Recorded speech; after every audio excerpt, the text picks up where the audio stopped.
ঢাকা বিশ্ববিদ্যালয়ের নৃবিজ্ঞান বিভাগের ২০২০-২১ শিক্ষাবর্ষের শিক্ষার্থী সঞ্জু বড়াইক ২৩ আত্মহত্যা করেছেন। আজ সোমবার ভোররাতে বিশ্ববিদ্যালয়ের জগন্নাথ হলের রবীন্দ্র ভবনের ছাদ থেকে লাফিয়ে পড়েন তিনি। গুরুতর আহত অবস্থায় তাকে ঢাকা মেডিকেল কলেজ ঢামেক হাসপাতালে নেওয়া হলে চিকিৎসক মৃত ঘোষণা করেন। আত্মহত্যার কয়েক ঘণ্টা আগে নিজের ফেসবুক অ্যাকাউন্টে একটি আবেগঘন স্ট্যাটাস দেন সঞ্জু। সেখানে তিনি লেখেন, আমি আমার ভুল বুঝতে পেরেছি, আমি দিনের পর দিন কাউকে ডিস্টার্ব করে গেছি, উল্টো মানুষকে দোষারোপ করা আমার একদম ঠিক হয়নি। আমি সকলের কাছে ক্ষমা প্রার্থী।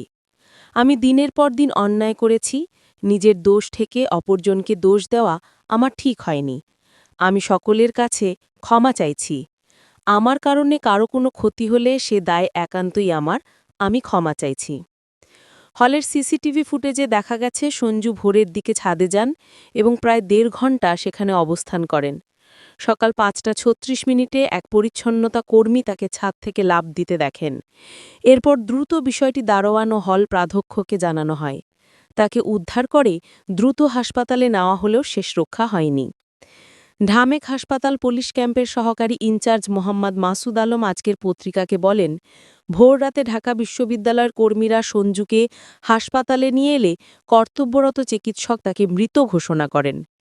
প্রথমে তার পরিচয় শনাক্ত করা সম্ভব হয়নি। পরে শাহবাগ থানা পুলিশ তার পকেটে থাকা নৃবিজ্ঞান বিভাগের একটি প্রশ্নপত্রের মাধ্যমে এবং সহপাঠীদের সহযোগিতায় তার পরিচয় নিশ্চিত করে। জগন্নাথ হলের প্রাধ্যক্ষ দেবাশিস পাল জানান, সঞ্জু মানসিক সমস্যায় ভুগছিলেন বলে তার বন্ধুরা জানিয়েছেন। গত দুদিন তিনি হলে ছিলেন না, ছিলেন এক বাল্যবন্ধুর বাসায়। আজ ভোররাতে হলে ফিরে কিছুক্ষণ পরই ছাদে উঠে যান।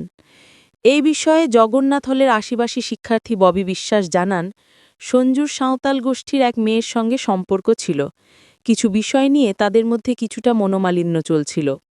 এছাড়া তিনি আর্থিকভাবেও কিছুটা সমস্যায় ছিলেন। সম্ভবত এসব কারণেই সঞ্জু আত্মহত্যার পথ বেছে নেন। সঞ্জুর চাচাতো বোন অনুরাধা বাড়াইক বলেন, আমরা সঞ্জুর মরদেহ গ্রামের বাড়িতে নিয়ে যাচ্ছি, সেখানেই তার শেষকৃত্য সম্পন্ন হবে। সঞ্জুর গ্রামের বাড়ি হবিগঞ্জের চুনারুঘাট উপজেলায়। তিনি চুনারুঘাট সরকারি কলেজ থেকে এইচএসসি পাশ করে ঢাকা বিশ্ববিদ্যালয়ে ভর্তি হন। জগন্নাথ হলের আশিবাসী ছাত্র ছিলেন তিনি। তার মা স্থানীয় একটি চা বাগানের শ্রমিক। সম্প্রতি চা শ্রমিকদের দাবি দাওয়া নিয়ে অনুষ্ঠিত আন্দোলনে সঞ্জু সক্রিয়ভাবে অংশ নেন।